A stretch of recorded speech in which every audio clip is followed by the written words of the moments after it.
ದೆಹಲಿಯಲ್ಲಿ ಕಾಂಗ್ರೆಸ್ನ ಎಲ್ಲಾ ನಾಯಕರುಗಳು ಬಂದು ಪ್ರೊಟೆಸ್ಟ್ ಮಾಡೋದಕ್ಕೆ ಸಿದ್ಧವಾಗ್ತಾ ಇದ್ದಾರೆ. ಮತ್ತೊಂದು ಕಡೆಗೂ ಸಹಿತ ಬಿಜೆಪಿಯವರು ಸಹಿತ ಅದಕ್ಕೆ ಬೇಕಾಗಿರ್ತಕ್ಕಂತಹ ಉತ್ತರವನ್ನ ಕೊಡ್ತಿದ್ದಾರೆ. ಅಂದ್ರೆ ಯಾವ ರೀತಿಯಾಗಿ ತೊಂದರೆ ಆಗಿಲ್ಲ, ಯಾವ ರೀತಿಯಾಗಿ ಏನಂದ್ರೆ ಮಲತಾಯಿ ಧೋರಣೆಯನ್ನ ತೋರಿಸಿಲ್ಲ ಅನ್ನುವಂತಹ ವಿಚಾರಕ್ಕೆ ಸಂಬಂಧಪಟ್ಟಾಗ ಮಾತಾಡೋದಕ್ಕೆ ನಮ್ಮ ಜೊತೆ ಹಿರಿಯ ನಾಯಕರು ಮತ್ತೆ ಡಿ ವಿ ಸದಾನಂದ ಗೌಡ್ರು ಇದ್ದಾರೆ. ಸರ್, ನೀವು ಈ ಒಂದು ಪ್ರೊಟೆಸ್ಟ್ ಅನ್ನ ಯಾವ ರೀತಿಯಾಗಿ ನೋಡ್ತೀರಾ ಅಂತ ಮೊದಲು ಅದನ್ನ. ಇದೊಂದು ಆ, ಬರೇ ಒಂದು ನಾಟಕ ಕಂಪನಿ ಆಗಿಬಿಟ್ಟಿದೆ ಕಾಂಗ್ರೆಸ್ ಈಗ. ಬರೇ ನಾಟಕದಲ್ಲೇ ಎಲ್ಲವನ್ನು ಮಾಡ್ತೀವಿ ಅಂತ ಹೇಳುವಂಥ ಒಂದು ಪ್ರಯತ್ನಗಳು ಅವರದು. 135 ಜನ ಇವತ್ತು MLAಗಳ ಆಯ್ಕೆಯಾಗಿ ಸರ್ಕಾರ ನಡೆಸುವವರಿಗೆ ಇಷ್ಟು ಬೇಗ ಸರ್ಕಾರ ನಡೆಸದಂಥ ಒಂದು ಪರಿಸ್ಥಿತಿ ನಿರ್ಮಾಣ ಆಗಬಾರ್ದಿತ್ತು. ಅವರದ್ದೇ ಆದ ಸ್ವಯಂಕೃತ ಅಪರಾಧಗಳಿಂದ ಆದಂಥ ತಪ್ಪುಗಳನ್ನು ಮುಚ್ಚಿ ಹಾಕಲಿಕ್ಕೆ ಬೇಕಾಗಿ ಇವತ್ತು ಈ ರೀತಿಯ ಹೋರಾಟಗಳನ್ನು ಮಾಡ್ತಾ ಇದ್ದಾರೆ. ನೋಡಿ, ಎಲ್ಲಿ ಬೇಕಾದರೂ ಹೇಳಿ ಅವರ ಕೊಟ್ಟಂಥ ಅಂಕಿಅಂಶಗಳು ಒಂದು ಚೂರು ಯಾವುದೇ ಸತ್ಯಕ್ಕೆ ಹತ್ತಿರವಾದಂಥ ಅಂಕಿಅಂಶಗಳಲ್ಲ. ಎಲ್ಲ ಅಂಕಿಅಂಶಗಳು ಕಪೋಲಕಲ್ಪಿತ. ಕೇವಲ ಅವರ ಫ್ರೀ ಬೀಸ್ ಏನು ಅವರು ಜನರಿಗೆ ಈಗಾಗಲೇ ಭರವಸೆಗಳನ್ನು ಗ್ಯಾರಂಟಿಗಳನ್ನು ಕೊಟ್ಟಿದ್ದಾರೆ, ಅದನ್ನು ಈಡೇರಿಸಲಿಕ್ಕೆ ಆಗದಂಥ ದಯನೀಯ ಪರಿಸ್ಥಿತಿಯಲ್ಲಿ ಜನ ಇವರ ಮೇಲೆ ಮುಗಿಬೀಳುವಂಥ ಸಂದರ್ಭ, ಇವರ ಆಫೀಸು ಕಚೇರಿ ಮನೆಯಿಂದ ಹೊರಡಲಿಕ್ಕಾಗದಂಥ ಪರಿಸ್ಥಿತಿ ನಿರ್ಮಾಣ ಆದಾಗ ಯಾವುದೋ ಅದನ್ನು ಬೇರೆ ಕಡೆ ಬೊಟ್ಟೆ ಮಾಡಿ ತೋರಿಸುವಂಥ ಒಂದು ಸಣ್ಣ ಪ್ರಯತ್ನ ಇದು. ಇದನ್ನು ಬಿಟ್ಟು ಬೇರೆ ಏನಲ್ಲ. ನಾನು ಅವರಿಗೆ ಒಂದು ಪ್ರಶ್ನೆ ಕೇಳಲಿಕ್ಕೆ ಇಷ್ಟಪಡ್ತಾ ಇದ್ದೇನೆ. 14 ಬಜೆಟ್ ಕೊಟ್ಟಂಥ ಸಿದ್ದರಾಮಯ್ಯನವರಿಗೆ ನಿಮ್ಮ ಈ ಫೈನಾನ್ಸ್ ಕಮಿಷನ್ ಅದೊಂದು ಇಂಡಿಪೆಂಡೆಂಟ್ ಬಾಡಿ ಅಂತ ಗೊತ್ತಿಲ್ವಾ? ಪರಿಜ್ಞಾನ ಇಲ್ವಾ? ಆಟೋನಮಸ್ ಬಾಡಿ ಅಂತ ಗೊತ್ತಿಲ್ವಾ? ಅಲ್ಲಿ ಯಾವುದೇ ತೀರ್ಮಾನಗಳಾಗೋದಿದ್ರೆ ಅದಕ್ಕೆ ಆ ವಾದಗಳನ್ನು ಮಂಡನೆ ಮಾಡುವಂಥದ್ದು ಅದು ರಾಜ್ಯ ಸರ್ಕಾರದ ಜವಾಬ್ದಾರಿ ಅಂತ ಹೇಳುವಂಥದ್ದು ತಿಳ್ಕೊಳ್ಬೇಡ ಅವರು. ಅದನ್ನು ತಿಳ್ಕೊಳ್ಳದೆ ಇವರು ಏನೋ ನಮಗೆ ಅಲ್ಲಿ ಅನ್ಯಾಯ ಆಗಿದೆ, ಇಲ್ಲಿ ಅನ್ಯಾಯ ಆಗಿದೆ.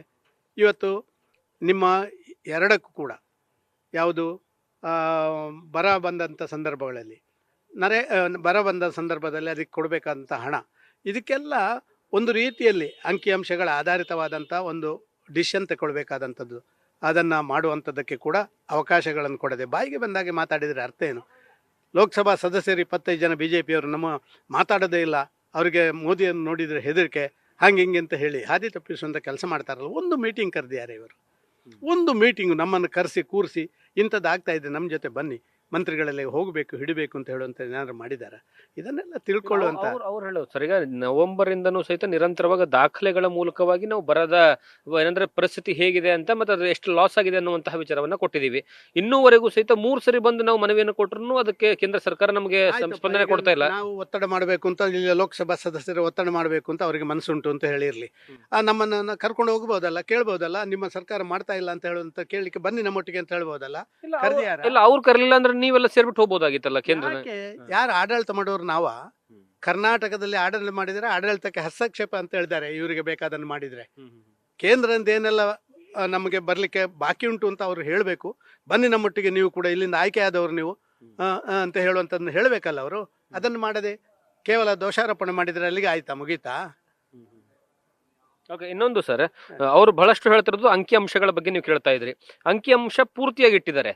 ಎಷ್ಟೆಷ್ಟು 14ನೇ ಫಿನಾನ್ಸ್ ಅಲ್ಲಿ ಎಷ್ಟು ಕೊಟ್ರಿ, 15ನೇ ಆಯೋಗ ಇದರಲ್ಲಿ ಎಷ್ಟು ಕೊಟ್ರಿ, ಬಾರಿ ಸ್ಪಷ್ಟವಾಗಿ ನಿಮಗೆ ಹೇಳಿರುವಂತದ್ದು.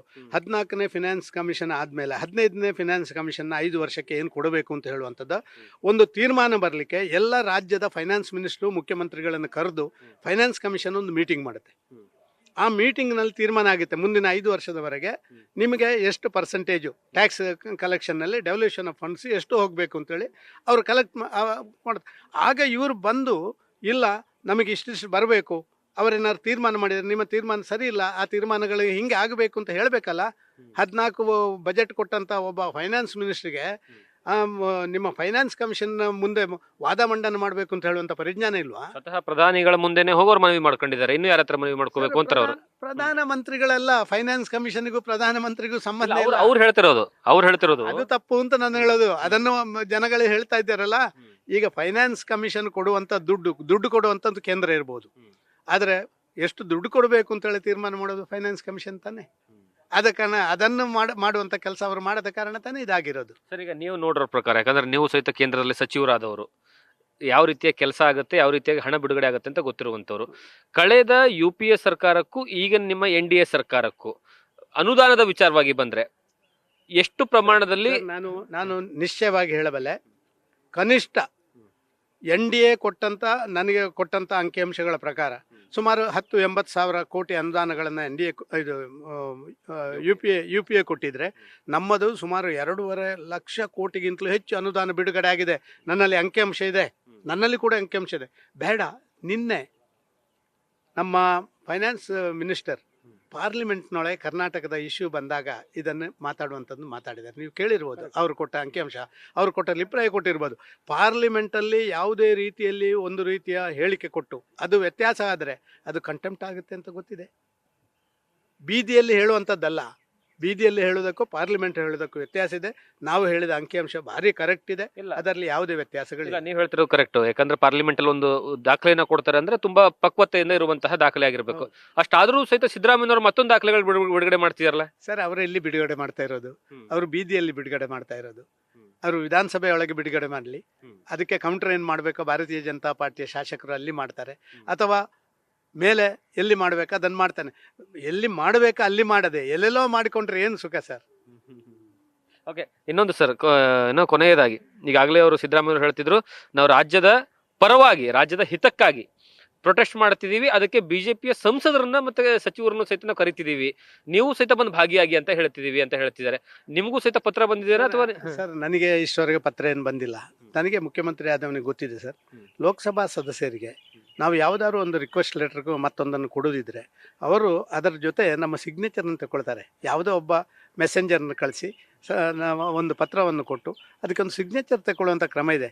ನನಗೆ ಗೊತ್ತಿದೆ, DK ಶಿವಕುಮಾರ್ 2-3 ಪತ್ರಗಳನ್ನು ಬೇರೆ ಬೇರೆ ಬ್ಯಾಂಗ್ಳೂರಿನ ಬಗ್ಗೆ ಮಾಡಿದಾಗ ಕೂಡ ಅವರು ಆಫೀಸಿಂದ, ಕಚೇರಿಯಿಂದ ಒಬ್ಬ ವ್ಯಕ್ತಿ ಬಂದು ಅದನ್ನು, ಈ ಸಿದ್ದರಾಮಯ್ಯನವರು ಇದನ್ನು ಮಾಡದೆ ಇಷ್ಟೂ ಸುಳ್ಳು ಹೇಳುವಂಥ ಈ ಸಿದ್ದರಾಮಯ್ಯರು ಅವರ ರಾಜ್ಯವನ್ನು ಆಳ್ಲಿಕ್ಕೆ ನಿಜವಾಗಿ ಅವರು ಫಿಟ್ ಅಲ್ಲ ಅಂತ ನಾನು.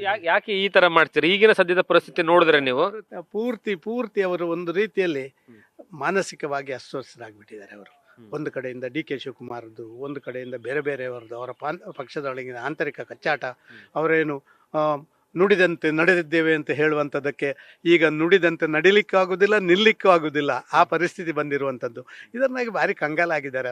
ಆದ ಕಾರಣ ಅದಕ್ಕೆಲ್ಲ ಹೆಚ್ಚು ನಾವು ಉತ್ತರ ಕೊಡುವಂಥ ಅಗತ್ಯ ಇಲ್ಲ. ಅವರು ನಾಳೆ ಪ್ರೊಟೆಸ್ಟ್ ಮಾಡಿಕೊಂಡು ಕೊನೆಗೆ ಅಂತಿಮವಾಗಿ ಪ್ರಧಾನಿ ಅವ್ರನ್ನ ಮತ್ತೆ ನಿರ್ಮಲಾ ಸೀತಾರಾಮನ್ ಅವ್ರನ್ನ, ಯಾಕಂದ್ರೆ ಹಣಕಾಸು ಸಚಿವರಾಗಿರೋ ಕಾರಣಕ್ಕೆ ಅವ್ರ ಹತ್ರ ಹೋಗಿ ನಾವು ಮತ್ತೊಂದು ಸರಿ ಮನವಿ ಮಾಡ್ಕೊತೀವಿ ಅಂತ. ಅದು ಅವರ ರೈಟ್. ಇದು ಅವರು ಪ್ರಧಾನಮಂತ್ರಿ ಮತ್ತು ಮೊನ್ನೆ ಅವರು ಹೋಗಿದ್ದಾರೆ, ಪ್ರಧಾನಮಂತ್ರಿ ಅವರ ಹತ್ರ ಹೋಗಿದ್ದಾರೆ ಅವರು.